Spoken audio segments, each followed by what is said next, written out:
Hello welcome back to my channel. मेरा नाम है Saloni and I am a BSc nursing student. आज मैं बता रही हूँ बीएससी नर्सिंग का एंट्रेंस एग्ज़ाम में आप किस तरीके से तैयारी करो जिससे आपका बहुत अच्छा कॉलेज या गवर्नमेंट कॉलेज में सीट बुक हो सके। फर्स्ट ऑफ ऑल आपको क्या करनी होती है कि क्लासेस तो ज़रूर करनी होती है। क्लासेस अगर आप नहीं कर रहे हो तो एनसीईआरटी बुक वो बहुत इंपॉर्टेंट है, बायो के लिए बिल्कुल बहुत इंपॉर्टेंट है, उसे ज़रूर आप पढ़ें। उसको पढ़ने से क्या हो जाएगा ना कि आपका क्लियर हो जाएगा लाइन में। अगर मान लीजिए जो नोट्स में नहीं है, ऐसा नहीं करना है कि आप हमेशा सिर्फ नोट्स से पढ़ो, ठीक है। मैं आपको शुरू से बताती हूँ। फर्स्ट ऑफ ऑल मैं किस बुक से पढ़ती थी, मैं एक इस बुक से पढ़ती थी, ये अरिहंत का बुक है, और एक विजय एजुकेशन की बुक से बनाती थी। मेरे पास दो बुक था, ये मैंने पहले लिया था और वो मैंने बाद में लिया था, ठीक है। जब मैंने क्लासेस ज्वाइन किए थे तब मैंने वो बुक परचेस किए थे। तो मेरा जिससे मन करता था, जिसमें ज़्यादा अच्छे क्वेश्चन लगते थे, मैं उससे बना लेती थी। तो इस बुक से कभी बनाती थी, कभी उस बुक से बनाती थी।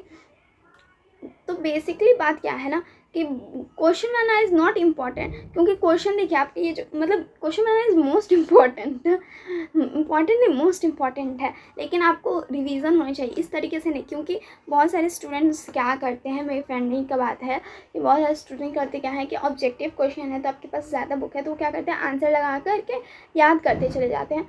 वो उस तरीके से question banana is not important. हो सके तो एक दो मिल जाए, और मिलता नहीं है, 110% मैं श्योर हूँ कि नहीं मिलता है।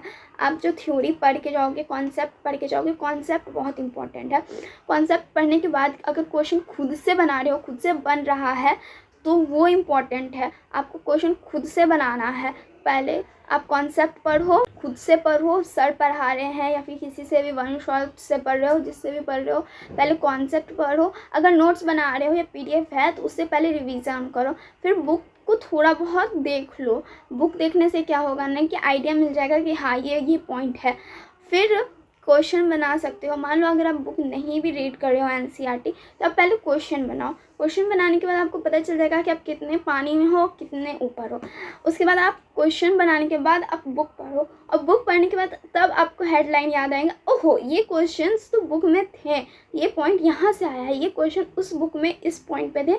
तो वो ज़्यादा मज़ा आएगा बुक पढ़ने में। बुक पढ़ने का तरीका होता है, मज़ा आना चाहिए बुक पढ़ने में। तो वो मज़ा तब आएगा जब पहले आप क्वेश्चन बना लो, क्योंकि आप थ्योरी पढ़े हुए हो। तो थ्योरी को चेक करने के लिए आपको क्वेश्चन बनाना बहुत इंपॉर्टेंट है। तो आप पहले क्वेश्चन बनाओ, थ्योरी पढ़ने के बाद कॉपी रिवीजन कर लो, उसके बाद क्वेश्चंस बनाओ, देन आप बुक पढ़ने जाओ अगर आपको बुक पढ़ना है। अभी टाइम बहुत है, ठीक है। मैं बीएससी एंट्रेंस एग्जाम के लिए बोल रही हूँ, और पैरामेडिकल जीएनएम जो भी आप लोग पढ़ रहे हो उन सब के लिए मैं बता रही हूँ। तो वहाँ पे आप पहले बाद में बुक पढ़ने जाना, ताकि आपको इंटरेस्ट जागेगा, बहुत ज़्यादा अच्छा इंटरेस्ट जागता है उसके बाद कि अच्छा ये यहाँ से आया है। एंड फिर आप क्या करो, मैं बता रही हूँ कि अगर केमिस्ट्री आप पढ़ते हो, मैं केमिस्ट्री का स्पेसिफिक बता रही हूँ कि सब बोलते हैं ऑर्गेनिक बहुत आता है, ऑर्गेनिक बहुत आता है, उसको ज़्यादा देखो, उसको ज़्यादा देखो। ऐसा नहीं करना है। ऑर्गेनिक अगर ज़्यादा आता है, सर भी हम जब पढ़ रहे थे तो सर बोलते थे ना ऑर्गेनिक बहुत आता है, तो ऑर्गेनिक को ज़्यादा करवाते थे। पर मुझे ऑर्गेनिक उतना आता ही नहीं था, इसलिए मैं इनऑर्गेनिक पे देखती थी। एंड अब बिलीव नहीं करोगे तो पिछले एग्ज़ाम में इनऑर्गेनिक के क्वेश्चन सबसे ज़्यादा आए थे, हर में, एम्स वाले में भी और इस वाले में भी। सर जो बोलते थे ऑर्गेनिक पर हो, तो वो उससे ज़्यादा मतलब कि मुझे आता उतना अच्छा से ऑर्गेनिक नहीं आता था, बहुत लोगों का ऑर्गेनिक ही ईजी होता था। तो ऑर्गेनिक तो मुझे उतना नहीं आ रहा था, तो मैंने ऑर्गेनिक और फिज़िकल केमिस्ट्री पे ज़्यादा ध्यान दिया था, क्योंकि ऑर्गेनिक हमसे हो नहीं रहा था, हम बहुत ट्राई कर रहे थे तो फिर वो नहीं हो रहा था। लेकिन मैंने ज़्यादातर देखा है एम्स के एग्ज़ाम में और बीसीसी के एग्ज़ाम में इनऑर्गेनिक ज़्यादा आया हुआ था। ये मैं अलग समझो या कुछ समझो, लेकिन वो ज़्यादा आया हुआ था। तो इसका मतलब ये नहीं कि अगर टीचर बोल रहे हैं या कोई भी कुछ भी बोल रहा है कि ये ज़्यादा आता है, वो ज़्यादा आता है, तो उस मतलब कि सिर्फ बाकी को छोड़ देंगे, बाकी दुनिया साइड करके वही पढ़ेंगे। नहीं, सबको पढ़ना है, इक्वली पढ़ना। अभी टाइम है, आराम से पढ़ सकते हैं। एंड इफ़ आपको ये वीडियो थोड़ा सा भी अच्छा लग रहा है तो ज़रूर सब्सक्राइब कर दें, एंड ताकि मैं और भी वीडियो बना सकूं, ताकि आपके एग्ज़ाम में फ़ायदा हो। तो हम बात कर रहे थे सब कुछ पढ़ना है, ठीक है, एवरीथिंग हम लोग को पढ़ना है। लेकिन अब बात आता है कि बायोलॉजी में तो ज़्यादा इंटरेस्ट आता है तो वो ज़्यादा टाइम दे देते हैं, तो ये भी नहीं करना है। एक टाइम टेबल बना लीजिए, तीन सब्जेक्ट हैं हमारे, उसको इक्वली पार्ट में 3 पार्ट में डिवाइड कीजिए, ब्रेक भी रखिए, सब कुछ रखिए, आराम से उसको कीजिए, लंच की उसको 3 पार्ट में डिवाइड कीजिए और अपना सिलेबस फिक्स कर लीजिए, इतना इतना पढ़ना ही है, इससे कम नहीं पढ़ना, ना इससे ज़्यादा पढ़ना है। ज़्यादा पढ़ लिए तो वो आपका हो जाएगा अच्छी बात, लेकिन कम तो बिल्कुल नहीं पढ़ना है। रात को सो और अपने लिमिट से ज़्यादा लेना भी नहीं है कि इससे ज़्यादा हो जाएगा, मतलब 4 घंटा में हम 5 चैप्टर कर लेंगे, इस टाइप का भी टारगेट नहीं लेना है जो हो ही ना पाए। उससे क्या होगा कि डीमोटिवेट हो जाएंगे।